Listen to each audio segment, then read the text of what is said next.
Hi guys, James at Rampant Lion Reviews again for you today with another beer review. For this one, we are going to stick to Hong Kong and we're going to return to a brewery that's featured on the channel a number of times before. I've had some really nice beers from these guys over the years, a good few different styles, and if people were to ask me about this brewery, I would say that they are just very solid all round. I've been very impressed with their lager beers, but they do a number of very good IPAs as well, and they used to do some really good dark stuff, but I think they've put that on the back burner a little bit in recent years.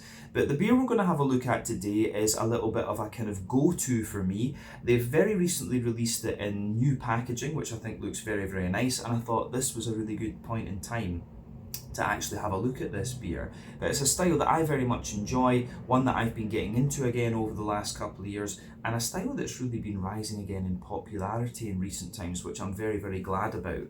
So needless to say, I'm really curious to see what this one has in store for us. It's been a wee while since I've had one of these, actually, come to think of it, even though it is a bit of a go-to. So yeah, hopefully it's as good as I remember, hopefully it makes for an interesting review, and as always, I hope that you guys watching enjoy my take on this one as well.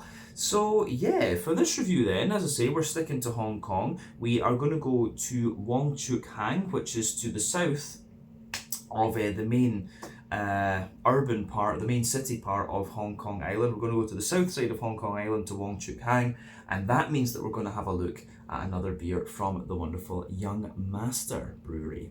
So this particular beer is called Pilsner Unfiltered.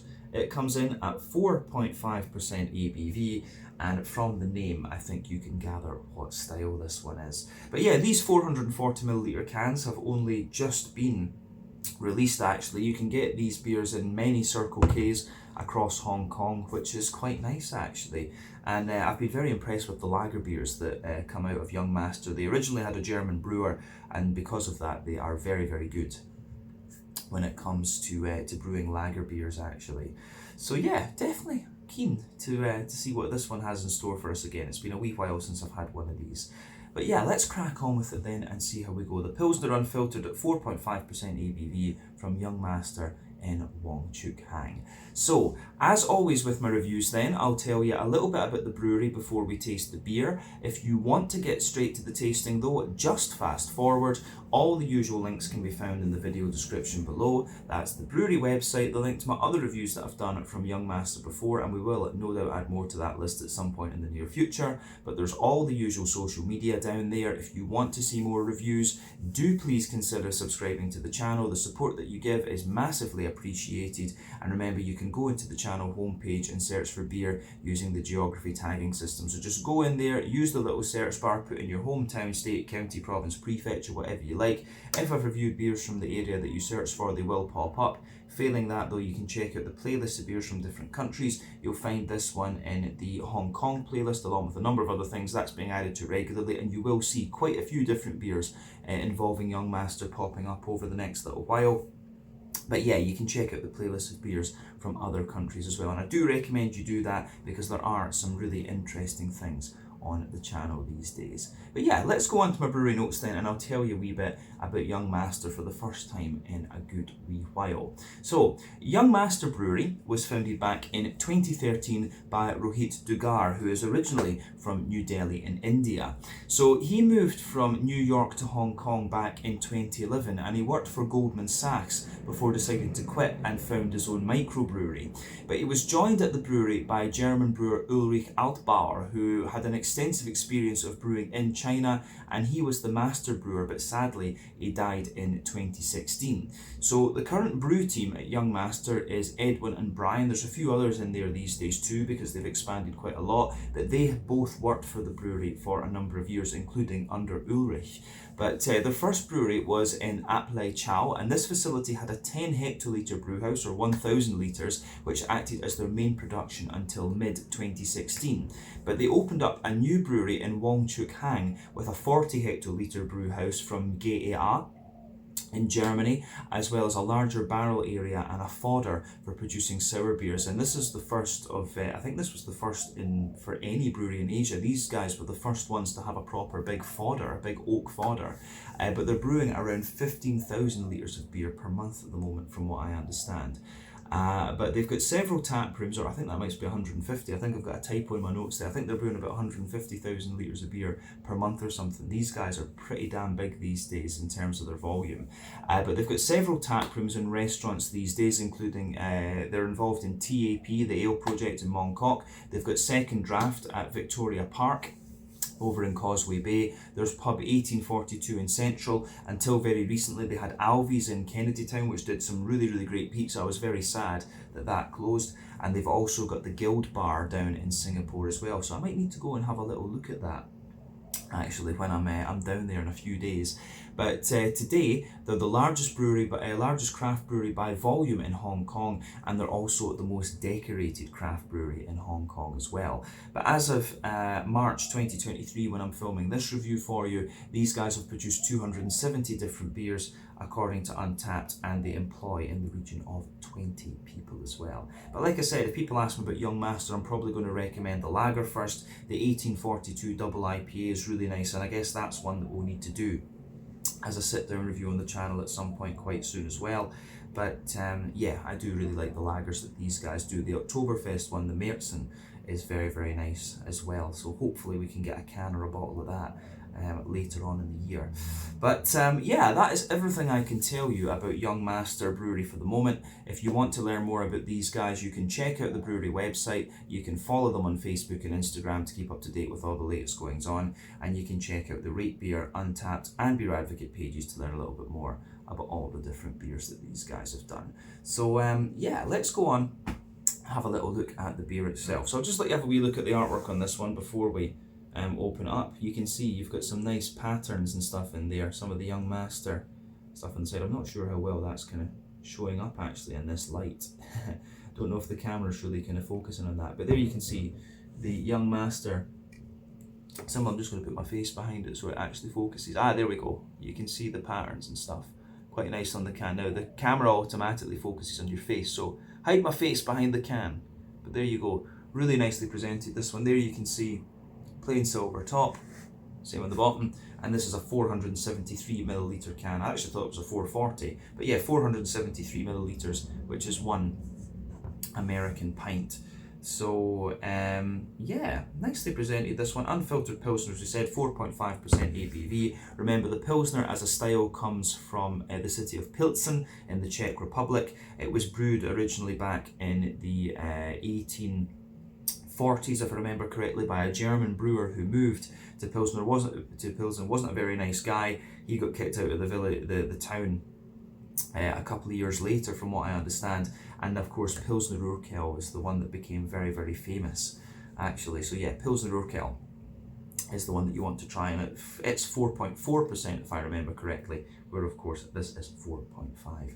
But yeah, let's get this guy out into the glass there and see how we get on. The Pilsner Unfiltered, 4.5% ABV from Young Master and Wong, Chuk. So yeah, let's get this guy out into the glass and see what we have. I just realised that I've poured this now. I actually do have a Young Master pint glass in my cupboard that I should have used for this video, but too late now. I've already got the guy out. I like my tulip glasses anyway. You know, these are always very good all-round glasses for sure. But yeah, it smells good. It's just come out straight away. Lovely. So yeah. This beer has poured pretty much as you would expect from a Pilsner. Before the head disappears, because it will quite quickly, you can see that it's poured. We've got about 80% of the beer out and into the glass. But as you would expect, the beer is poured with a lovely finger of a frothy, I would say perfect white head. You can see more kind of medium-sized bubbles sitting on the surface of the liquid there, and the head gets gradually more foamy and bumpy the further up that you go. But in terms of colour, this one's actually a very rich golden yellow. I think on the camera it's appearing pretty much the colour that it is to the naked eye as well. So yeah, that's pretty good. But remember, the colour of your beer depends on a few things. One, the type of malts that you use. This goes a long way to determining your EBC rating. Two, length of your wort boil is going to play a role as well, because the longer you boil the wort, the more the sugar is caramelised, and thus you get a darker colour of beer. But any barrel aging you do or adjuncts you put into the beer will affect its colour as well. But you don't often have to care about that when it comes to lager beers, but a nice kind of rich golden or blonde colour with this one, I think is you know, it is appropriate for the style for sure. But yeah, remember the Pilsner is a lager beer, and lager beers, of course, the technical definition of these is are beers that undergo fermentation at lower temperatures using bottom fermenting yeasts. So yeah, that's your basic definition of a lager, and a Pilsner is one of many types of lager beers. But yeah, you've got the German Pilsner and the Czech Pilsen as well. For me, the Czech ones tend to be a little bit more kind of yeasty and bready and things, whereas the German ones are a bit more kind of bitter and very, very crisp, if you like. And of course, you've got the slight differences between the Czech Žatec hops and the German Hallertau and Tettnangers. The Czech ones are just a little bit more spicy, and the German ones are a wee bit more smooth. So yeah, those are the very subtle differences, I would say, between Czech and German Pilsners. But yeah, all in all, this one looks as you'd expect. You can see it has a little bit of the natural haze to it, which is what you'd expect for the style. These beers do tend to have longer fermentation times as well because of that lower temperature fermentation. But yeah, that's all the technical stuff about the style and the appearance. Let's move on to the aroma section of this video then and see what we have. Oh yeah, it smells really, really nice. What I always look for in you know, these Central European lagers is if they're brewed but in another country, I want them to be authentic and close to what you'd actually get in Germany or Czech or Austria. And yeah, the aroma in this one is extremely authentic. It's German malt, German hops, I'm pretty sure as well, or maybe Czech hops, I'm not 100%. It smells more like German hops just from the smoothness, to be honest with you. But it's giving you everything you'd want. You've got a bit of breadiness, you've got that little touch of sweetness, you've got the crispness, little bit of, you know, green hoppy character. It's lovely. Yeah, aroma wise, this is awesome.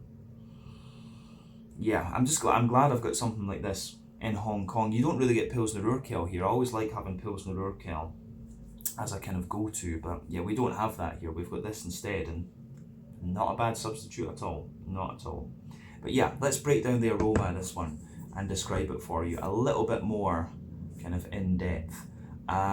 Yeah, so the backbone of this beer, you've got a lovely fresh brown bready bread crust forming the backbone of the, oh no, that's wrong. I'd say a bit of that kind of hedgehog white bready bread crust. That's what I would go with this one. You can smell there's a little touch of woodiness to the aroma as well. Yeah, little touch of woodiness. Some nice Jacob's cream cracker. Definitely a good little bit of like white bread as well, like fluffy, fresh white bread. Yeah, fresh, fluffy white bread. And on top of that, you've got little bits of sweetness too. So there's a wee bit of like a sweeter caramelly note. Yeah, a little bit of a sweeter caramelly note in there. Some McVitie's digestive biscuits too. Yeah, McVitie's digestive biscuits. Wee bit of sweet caramel.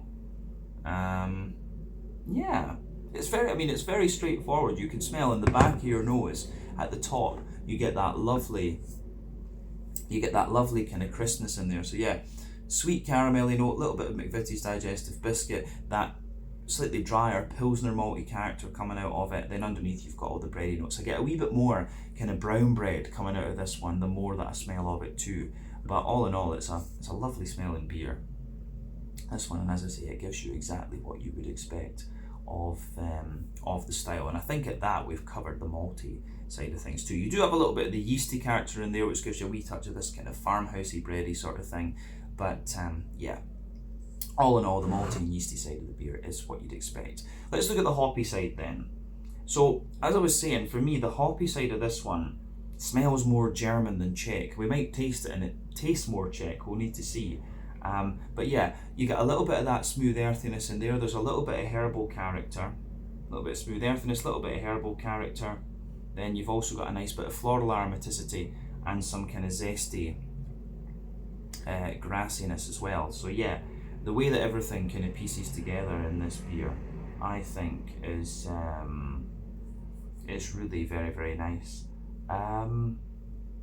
Yeah, So yeah, wee bit of earthiness, wee bit of herbal character, nice bright floral note. It's the smoothness of that earthy and herbal thing that makes me think it's Hallertau or Tettnanger rather than Czech Žatec or Sats as it's known as well. Remember, the Czech Republic used to be part of the Austro-Hungarian Empire. The part of the Czech Republic in which Pilsen is located was lived in by both Germans and Czechs. So yeah, it's yeah, the hoppy character I think just comes across as more German because the grassiness and the floral character is that wee bit more oily, I would say. So yeah, it's interesting. It's definitely interesting. On the fruity side of things then, there's a little bit, it's kind of what you'd expect. There's a wee bit of oily sultana in there, some nice pears.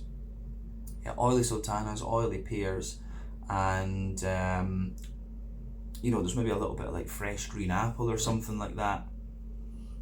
Yeah, pear, maybe very, very slight apricot. Pear, very slight apricot, and also some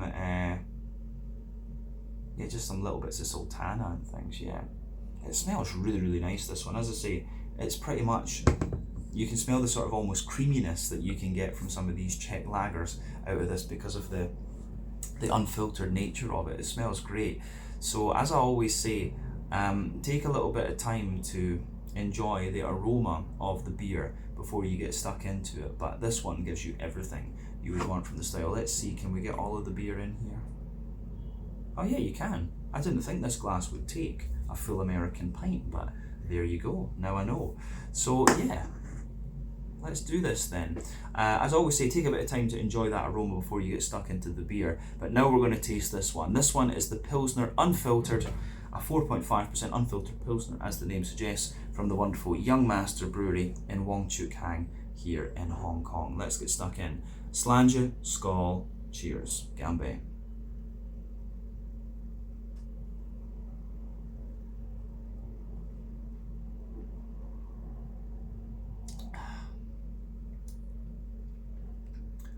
Yeah, pretty damn good that. I cannot complain at all. It's interesting when you take it in because it's actually quite wet and quite smooth, this one. So in the beginning you could potentially mistake it for a Helles rather than a Pilsner, but it starts to show you more and more of the bitterness as you go into the aftertaste, and yeah, that's what really makes it a Pilsner. But for being unfiltered as well, the other thing I'll say about this is that it comes across like really kind of like quite wet and quite clean. So yeah, I do like how this one goes together for sure.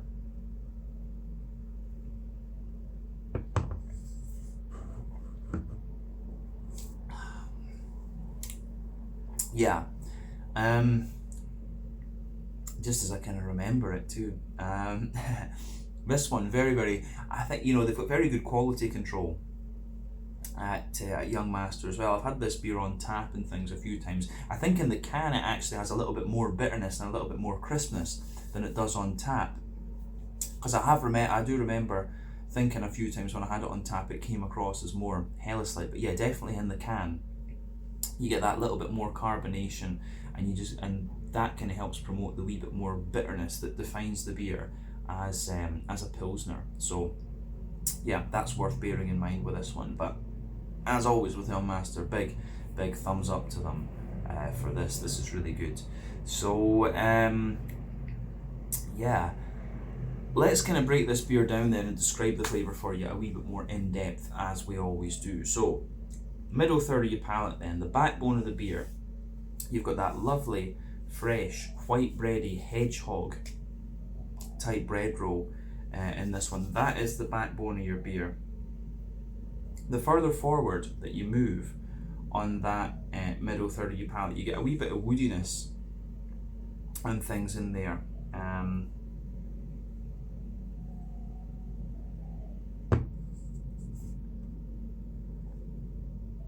So yeah, you get that little bit of woodiness in there. That comes out a wee bit more into the aftertaste for sure. And I think it's the kind of yeasty character that's promoting that in this one as well. So yeah, you get that nice kind of, I would say, yeah, you get that little bit of woodiness and a little bit of crackery note further forward on the middle third of your palate. The bread crust kind of sits underneath. Then above that, you get a very slight layer of like a wholemeal brown bready character coming out of this one. And then above that, above all of that, you get a more fluffy white bread for sure. So you can feel that fluffier white bread sitting in there.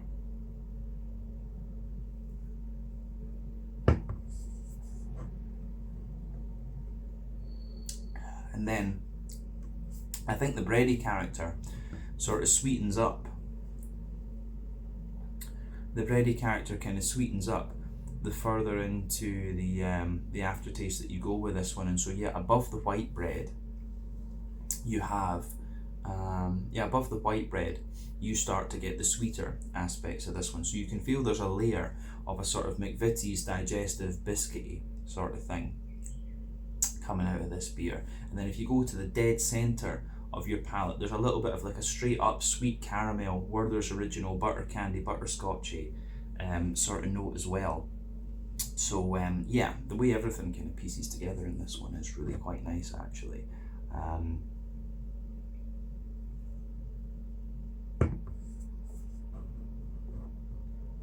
So yeah, definitely middle of your palate, more oily sweet caramel.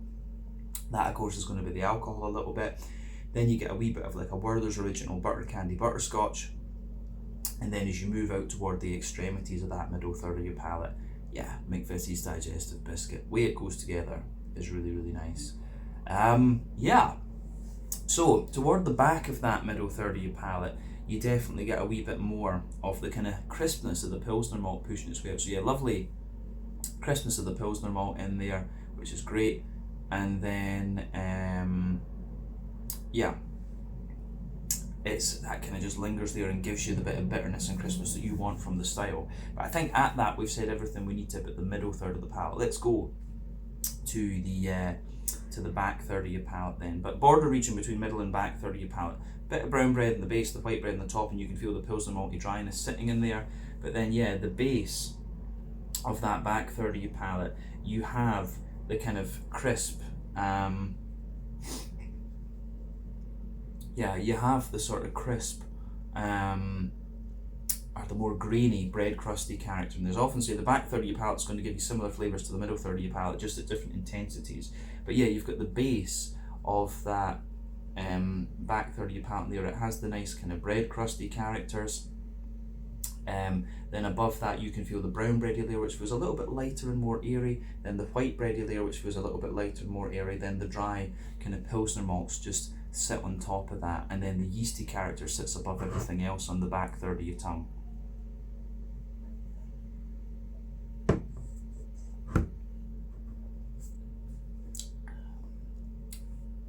So yeah, the brown bready character, or the yeasty character in this beer is quite interesting because you can feel there's like a sweet sort of, yeah, there's like a sweet kind of brown bready core, if you like. Then when you move around that, it gives you a bit more of a kind of white bready, grainy sort of thing. Like a bit of a kind of brown bready core, a bit of a kind of more crusty, rustic white bread, and then you've got a wee bit of the bread crust just spreading around that. So yeah, the way all of that pieces together, I think, is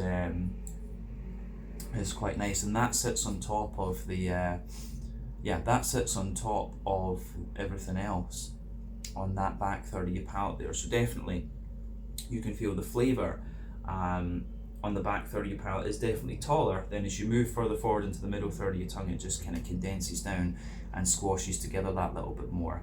But yeah, on the hoppy side of things then, back corners of your palate, you've got a nice little bit of earthiness in there, and that lingers into the aftertaste too. As you move further forward, it gives you a wee bit more herbal character. Then as you push further forward along the sides of your palate, it gives you a wee bit more of a kind of floral, aromatic sort of thing too.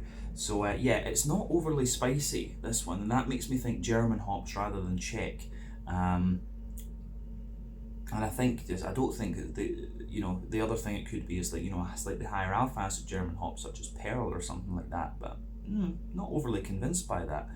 But yeah, nice little bit of floral aromaticity there, oily floral aromaticity. Then round the front curve of the tongue, the beer is definitely lighter and more grassy. So yeah, I do like how that pieces together for sure.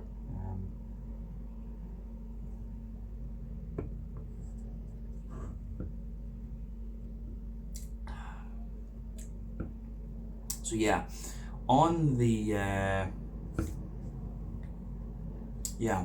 on the hoppy side of things, again, it gives you everything you'd want. The grassiness that you get on this beer is actually a little bit wetter, which I think is quite nice. I do like that about this one.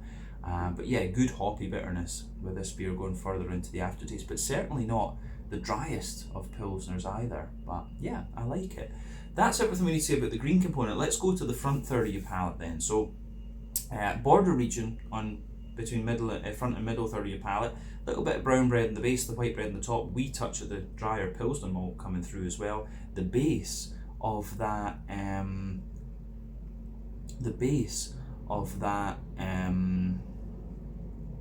front third of your palate, you've got the bread crusty character again. So yeah, you've got the bread crusty, you've got that kind of hedgehog bread crusty note sitting in there, then a bit of kind of cracker and woody character, yeah, Jacob's cream cracker, the brown bread, the white bread, and then you get that nice oily bubble where the juicy fruity esters roll their way out of the beer. So let's look at that fruity side of things then, just to round off.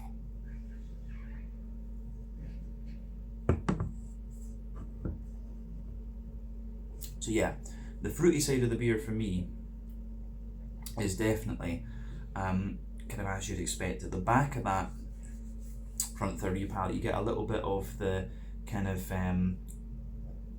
you get a wee bit of the, I would say, sultanas type thing, dry white green grapes. As you move further forward, it's got a wee bit of a kind of oily peary sort of thing.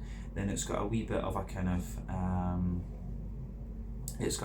a more kind of like slightly green apple-y type note to it as well, and these flavours kind of linger into the aftertaste too, but the fruity side of the beer is quite nice and quite oily. So yeah, I like how all of that pieces together. Yeah, it's really nice actually. I really like this beer.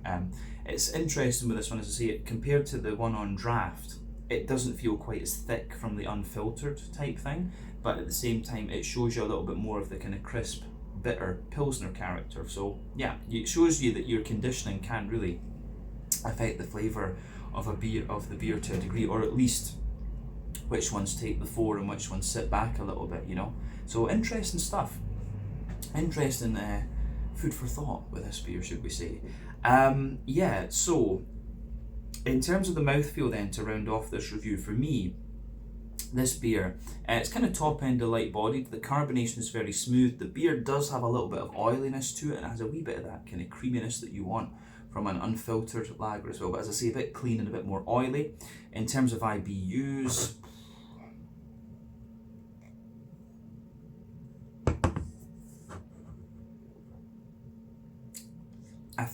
I don't think this is 30 like Pilsner Urquell. I think this is more 20 or 25. Doesn't feel quite as bitter, even though the bitterness builds into the aftertaste. I do think this one's got a little bit less bitterness to it. So I'd say 25, to be honest with you. The malt base, as we said, has a bit of dryness underneath, smoothness in the middle. The breadiness gives you a wee bit more sweetness, and then you've got a wee bit of a more you've got a little bit of that kind of drier sweetness from the biscuity malts and the crispness from the Pilsner character as well. Then you've got that wee bit of oily, dry, fruity character coming out of it too. But yeah, the way everything goes together in this one, I think, is really quite nice. So yeah, lovely beer, this one that I've had many times, as I say, but one that I've never done a kind of sit down review for. And like I say, for me, Young Masters lagers have always been very, very impressive, so it's cool to do a proper sit down review of one of these. And I hope they release next year, I hope they release a can like this of the Märzen beer, because that is really, really good actually. I like this one, but I think I like the Märzen even more. But yeah, let's leave it at that for this. This one was the Pilsner Unfiltered, coming in at 4.5% ABV from Young Master Brewery in Wong, Chuk on Hong Kong Island here in the Hong Kong SAR. So yeah, once again, thank you for watching my beer reviews. Until the next time, please like, subscribe, share, all the usual YouTube stuff. Let me know your own thoughts on this beer in the comments section below. Let me know what your favourite beers are from Young Master as well, and we will no doubt return to these guys again in the very near future. But until then, Slange just now, check out my social media, check out theirs, and there'll be more beer reviews very, very shortly. Slange, Skål, and cheers.